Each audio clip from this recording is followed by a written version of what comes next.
أعوذ بالله من الشيطان الرجيم بسم الله الرحمن الرحيم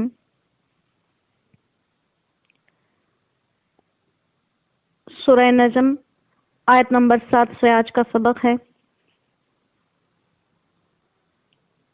وَهُوَ بِالْأُفُقِ الْأَعْلَى، وَهُوَ اور وہ تھا، بِالْأُفُقِ الْأَعْلَى آسمان کے اونچے کنارے پر،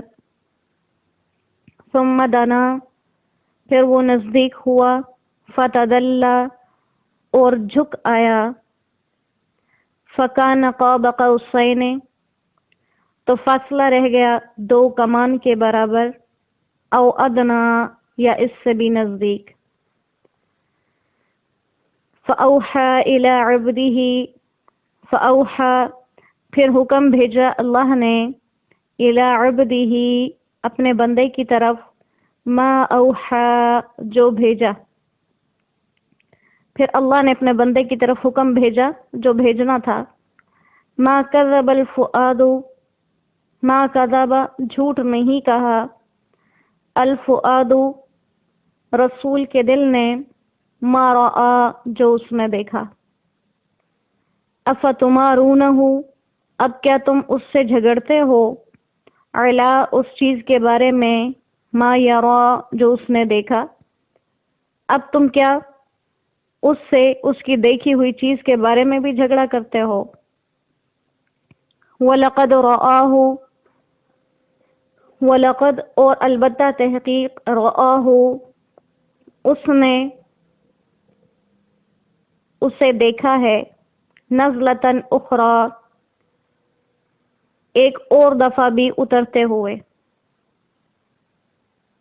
اس نے اسے دیکھا ہے ایک اور بار بھی اترتے ہوئے، عند سدرۃ المنتہا سدرۃ المنتہا کے پاس۔ صدق اللہ العظیم۔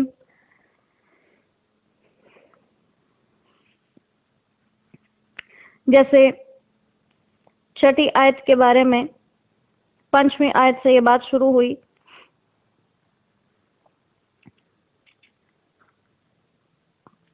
کہ یہاں پر آگے یہ جو صفات بیان کی جا رہی ہیں، علمہ شدید القویٰ سے لے کر لقد رأى من آیات ربہ الکبریٰ تک، اس میں اختلاف ہے صحابہ کرام کے کہ یہ صفات کس کے ذکر کی گئیں، تو صحابہ کرام میں سے بعض حضرات کے نزدیک یہ آپ صلی اللہ علیہ وسلم کے حضرت جبریل امین کو دیکھنے کی صفات ہیں، جو آپ صلی اللہ علیہ وسلم نے حضرت جبریل امین کو جس کیفیت پر دیکھا ان کا تذکرہ ہے، اور بعض حضرات نے فرمایا کہ یہ اللہ سبحانہ و تعالی کی صفات ذکر کی گئی ہیں۔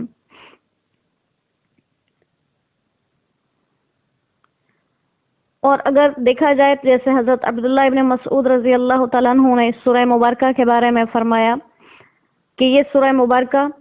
ان ابتدائی صورتوں میں سے ہے اور سب سے پہلی صورت ہے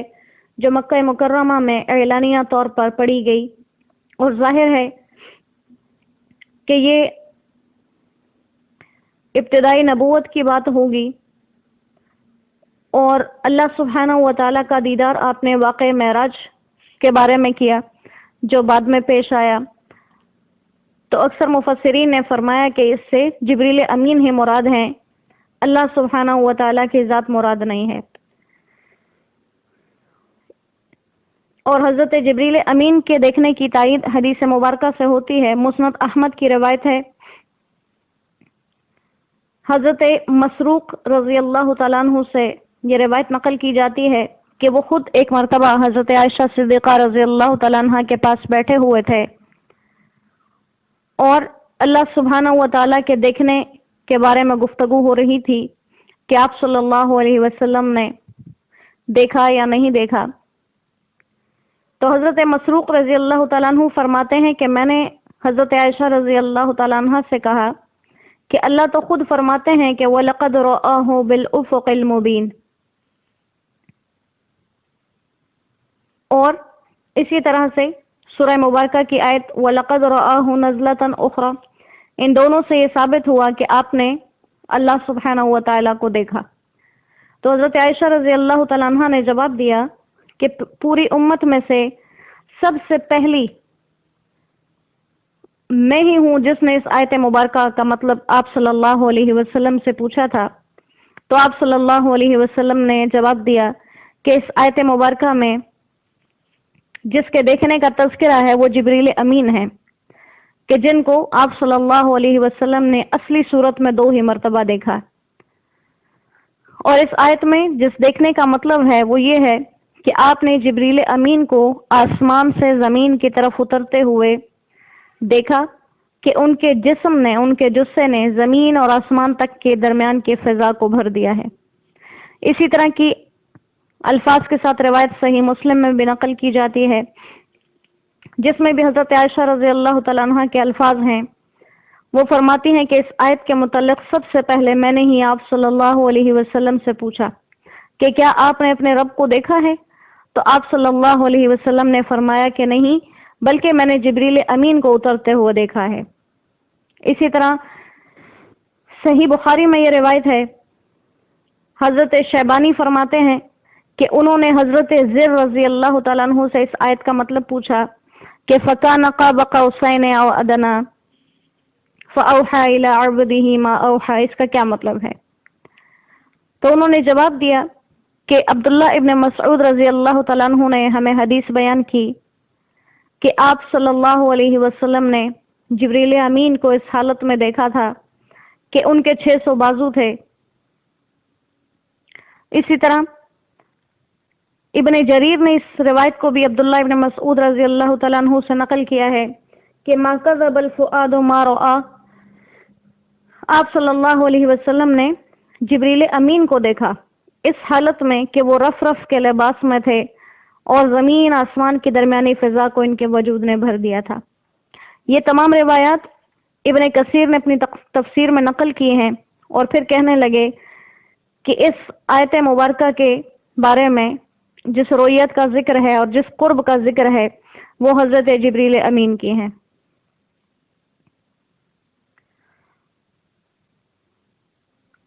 اسی لیے وہ اپنی تفسیر میں یوں فرماتے ہیں کہ ان آیات میں جس رویت اور قرب کا تذکرہ ہے وہ جبریل امین ہے، جبکہ ان کو آپ صلی اللہ علیہ وسلم نے پہلی مرتبہ ان کی اصلی صورت میں دیکھا، اور پھر دوسری مرتبہ بھی شب معراج میں سدرۃ المنتہا کے قریب دیکھا۔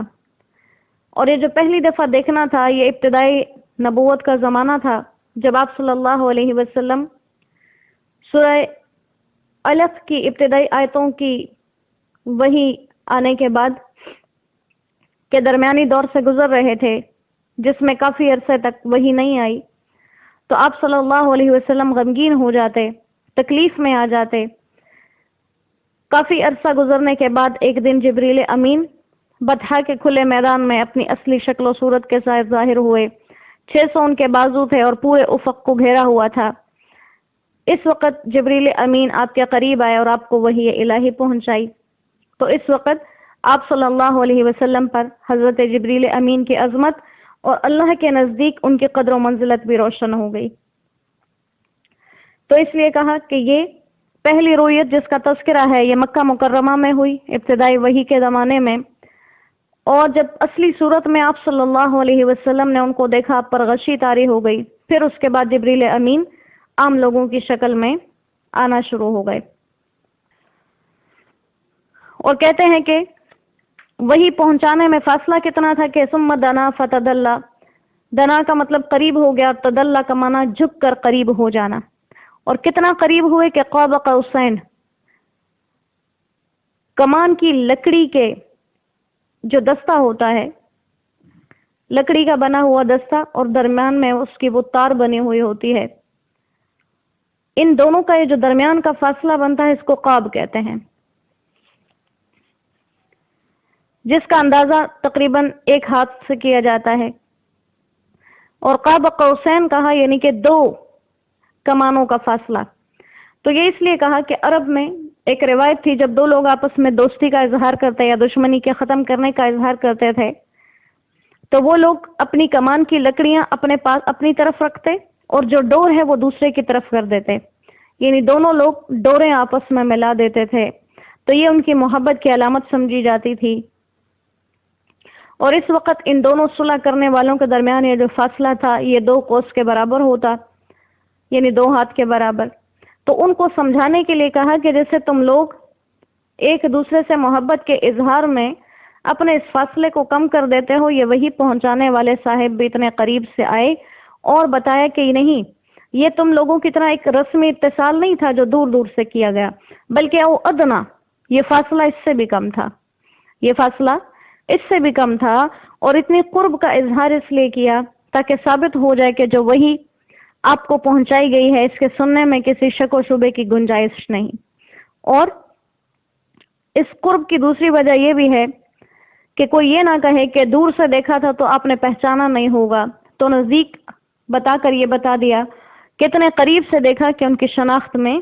کوئی غلطی کا جو ہے وہ گزر نہیں ہو سکتا۔ پھر کہا فَأَوْحَى إِلَىٰ عَبْدِهِ مَا أَوْحَىٰ،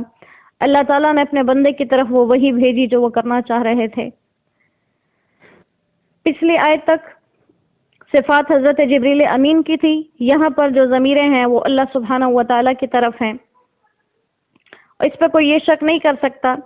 کہ درمیان میں حضرت جبریل کا واسطہ آیا اور پھر آخر میں اللہ کی طرف بات گئی، کیونکہ اصل میں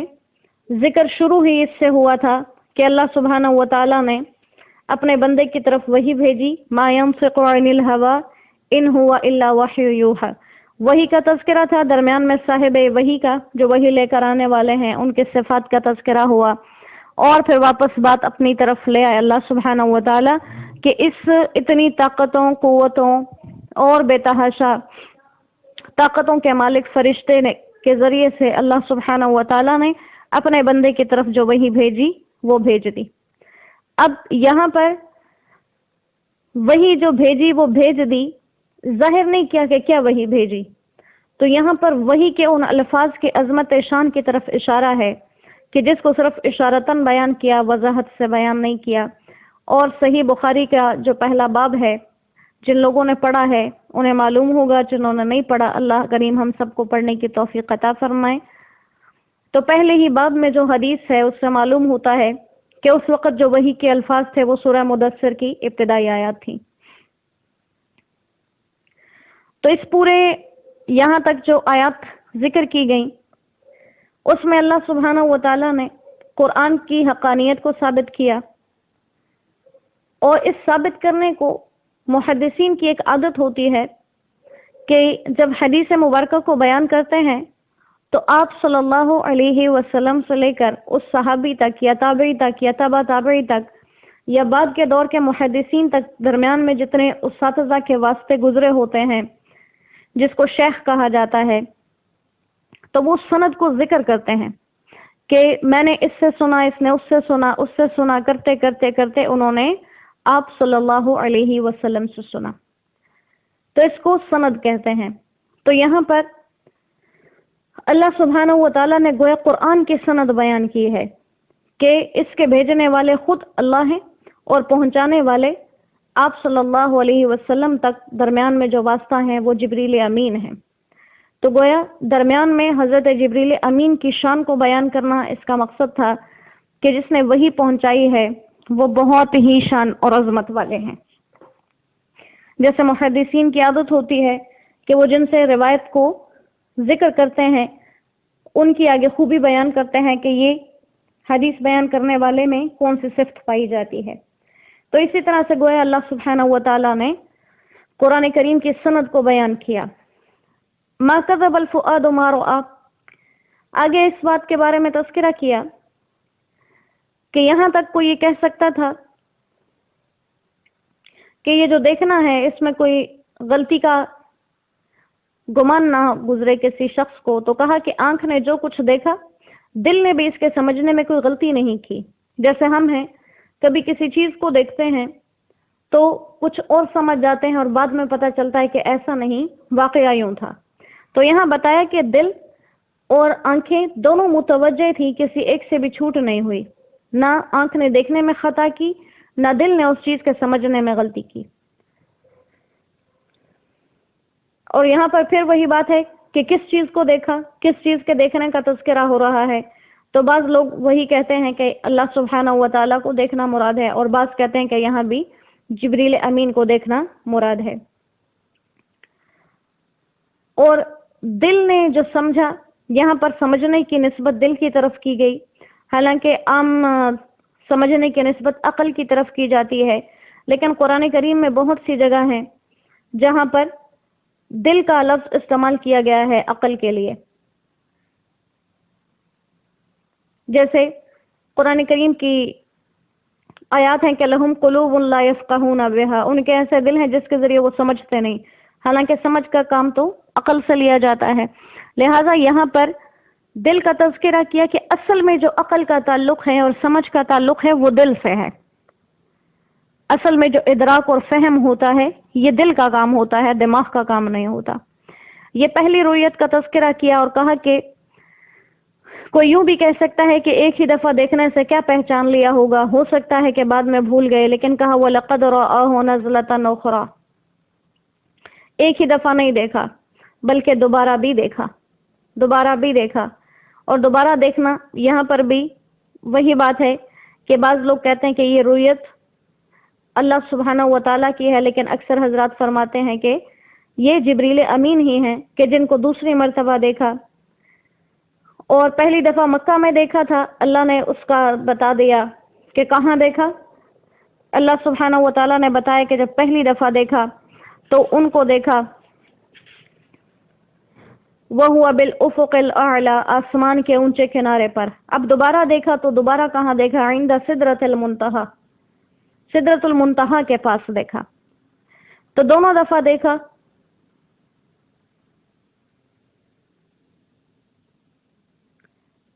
ایک دفعہ بھی ایسا نہیں ہوا کہ دیکھنے میں کوئی بھول کوئی چوک ہوئی ہو. اور اگر کوئی یہ اعتراض کر بھی دے کہ ایک دفعہ دیکھنے سے نہیں پہچانا جاتا، یا پہلی دفعہ تو اصلی صورت میں دیکھا، پھر بعد میں جب وہ انسانی شکل میں آتے تھے تو کیسے پہچانا، تو یہ ایک قاعدہ قانون ہے. ہم جب کسی کو پہچانتے ہیں تو اگر وہ اپنی شکل یا بھیس بدل کے بھی آ جائے ہم آواز سے پہچان لیتے ہیں. تو یہ اللہ سبحانہ و تعالیٰ نے 2 دفعہ اصلی صورت میں دکھایا، اور پھر باقی ہمیشہ انسانی شکل میں تشریف لاتے رہے اور ہمیشہ آپ ان کو پہچان جاتے. اور یہ اتنا قریب دکھانا بھی اسی لیے تھا کہ آپ کو